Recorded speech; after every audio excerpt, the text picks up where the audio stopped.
Nevada's Department of Health and Human Services might be facing tough questions once the governor learns about the content of their internal emails. Messages obtained from state computers show high-ranking officials displayed contempt for those who disagreed with them about asbestos issues. The 8 News Now I-team requested all emails to or from the two top officials at the health agency.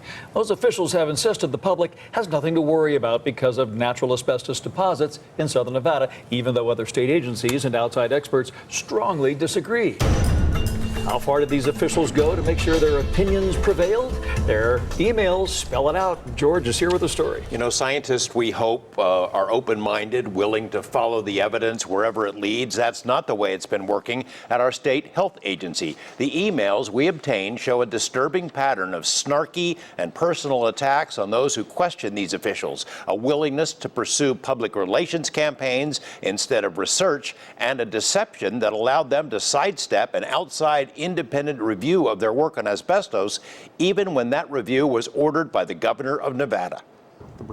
It's probably fortunate that Nevada Governor Brian Sandoval has never been interviewed about asbestos, because if he had relied on the talking points given to him by state health officials, it could have been a major embarrassment. Ever since naturally occurring asbestos was discovered in southern Nevada, state health officials have struggled to control the narrative. Never once in the scores of emails obtained by the I-team do state officials ask themselves whether they might be wrong about the health risks. Instead, they focused on how to convince everyone else that they were right. From the beginning, they developed an ever-changing list of talking points. This is the earliest version, and this is the latest, which was written for the governor a few days after our I-team reports aired back in May. The talking points email blasted our news stories for being sensationalistic and biased. It also attacked the two UNLV professors for creating panic and hysteria. Earlier, Chief Medical Officer Tracy Green opined that she and her staff looked solid in the news stories, while the reporter looked crazy. That same day, Green got an email from the governor's chief of staff, Mike Wilden, informing her that the governor wanted her to sit down for a follow-up with this reporter. But Green defied the governor, saying she didn't think such a meeting would be productive. It wasn't the only time she and her staff blew off a directive from the boss. Governor Sandoval has shown a keen interest in the asbestos flap. He's been a strong proponent of building the I-11 bypass, which, it turns out, plows right through the heart of the asbestos fields discovered by UNLV medical geologists Brenda Buck and Rod Metcalf. When the state heard that Buck and Metcalf were working on a paper suggesting a possible link between asbestos in the desert and elevated levels of disease, state officials shut them down, forbid the team from talking about their findings in public, and barred them from accessing the Nevada Cancer Registry. State health officers intimated in emails that Buck and Metcalf might be engaged in scientific fraud, comparable to disgraced vaccine researcher Andrew Wakefield.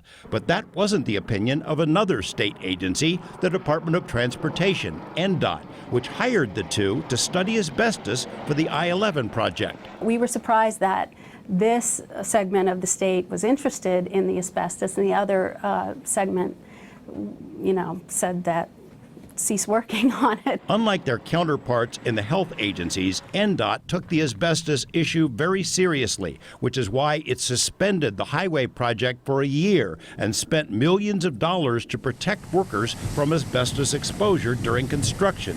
Health officials, who had told the public many times that the asbestos posed no risk, period, reluctantly had to change their position. We've never said that the occupational workers or the construction workers could not be at increased risk. We've never said that. Well, you said there's no risk, no increased risk. To the community. It wasn't the only time words were parsed by health officials, which might explain why in January 2014, the governor said he wanted to see an independent agency review the asbestos data, a request that caused a bit of a tizzy. Not sure why the governor is requesting this, one emailer remarked, but they quickly came up with an idea for sidestepping the boss again. Get Paulo to do it. That first name appears throughout the health agency emails, so familiar to his colleagues that there's no need to mention his last name. Dr. Paulo Pinheiro is a UNLV epidemiologist who has repeatedly been touted by health officials as an independent investigator, not affiliated with state health, Dr. Green told us.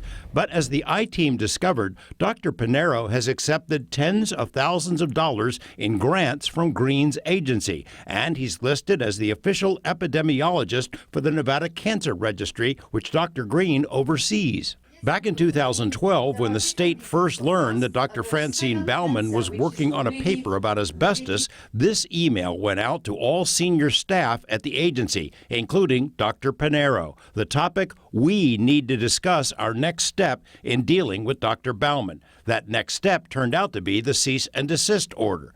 Pinheiro became the go-to guy when the state needed something to counter the evidence that natural asbestos might be a danger to public health. In February, Pinheiro exchanged multiple emails in which he was asked to write to a medical journal to rebut an article by Francine Baumann. Still, the agency pretended it was all done independently. It needs to be initiated by him, Tracy Green wrote, not at our request, even though Pinheiro had already been asked to do so days earlier.